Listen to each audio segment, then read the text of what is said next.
Good morning and welcome to an all-new Eye of the Tiger. I'm Brian Nuevo. And I'm Kaya Whitney. Early this month, a survey was sent out to collect public opinion on the name, mascot, and school colors of the 6 RJUHSD high school currently under construction. The name West Park High School leads the majority vote with 60.6%. 30.4% have voted Falcons as the mascot, and the potential school colors of navy blue and gold leads with 25.4% of votes in approval. The district will finalize decisions on these items at a school board meeting in November or December. A new art teacher has been chosen to take over for Allie Lawson when she leaves to teach photography.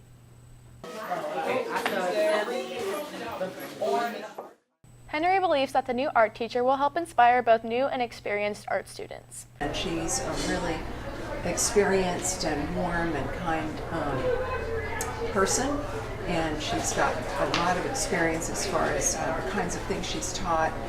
She's going to work well with students of all abilities, really extremely artistic people and people just coming in and people who are struggling. So we're happy with our selection.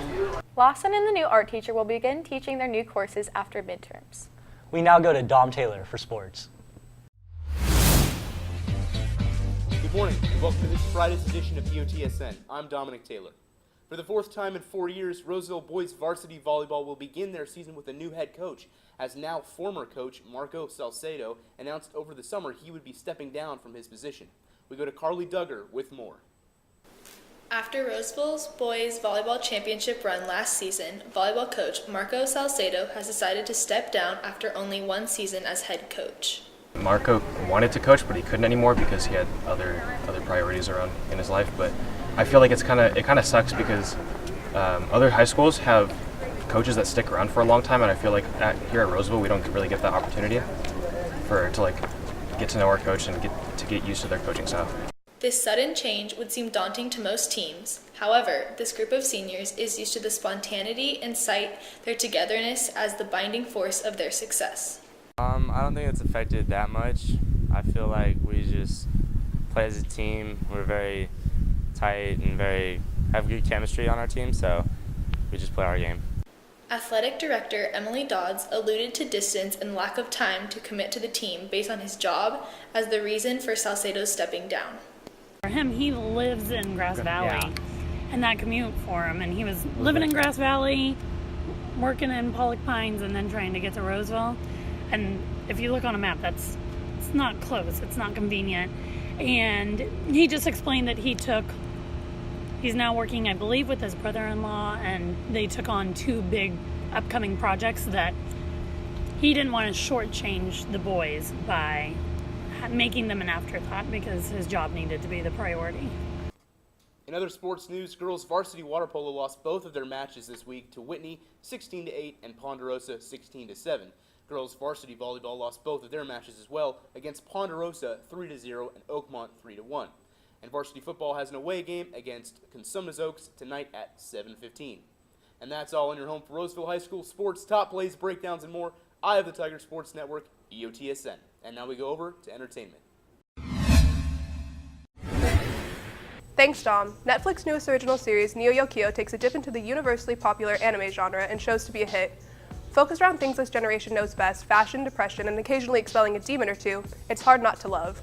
The dialogue is highly developed but kept youthful at the same time, making it an ever-quotable show, which is only a plus. Of course, it is the voice and characters behind the quotes that ultimately sell it. Featuring a star-studded cast with Susan Sarandon as Aunt Agatha, Jude Law as Charles the Robot Butler, of course Jane Smith as Kaz Khan, and even guest starring fashion icon Alexa Chung, as if the show couldn't get any more stylish. Jane Smith's voice is perfect for his character Kaz, Neo Yokio's most eligible bachelor and powerful demon hunter.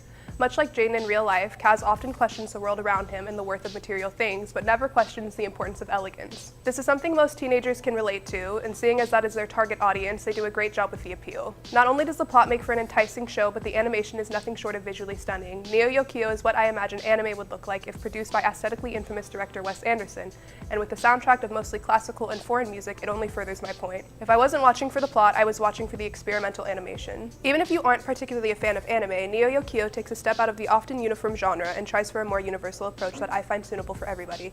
And there's only 6 21-minute long episodes, making it perfectly bingeable, or at least worth checking out an episode or 2. And now we go back to news. Thanks, Gabby. Last weekend, teacher Kelly Capel swam approximately 1 mile from Alcatraz to the shore of San Francisco. English teacher Kelly Capel dedicates much of her time outside of school swimming. Her passion for the sport carried on from high school to her adult life. I started swimming competitively in high school. I was always interested as a kid. We had a pool in our backyard. And then in high school, I started doing open water races as well as the high school swim team and water polo team. And I started winning a lot because I was one of the few in my age group.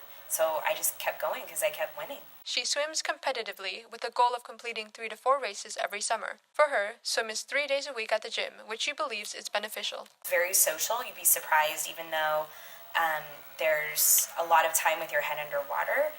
There's also a lot of camaraderie with the swimmers in between sets. You get a chat, and it's just a really fun group of people. She has traveled to many places to participate in races. I've done Alcatraz and swum under the Golden Gate Bridge in San Francisco. I've swum across Donner Lake. We've done a Trans-Tahoe relay. Alcatraz was not a race she had desired to do. It was her cousin that convinced her, and since then she has raced in it 2 more times. Alcatraz race was really fun. This is about the 3rd time I've done it. Brother and math teacher Paul Stewart encourages her to continue swimming. I think she just continues to enjoy it. As we get older, we gotta, stay active, keep doing stuff. So as long as she enjoys it, and as long as she can get across the lake or get across the bay, then, keep doing it. Capel will continue to swim and compete in races. That's it for us today on Eye of the Tiger. And remember, we're always on at eyeofthetigernews.com. See you next time.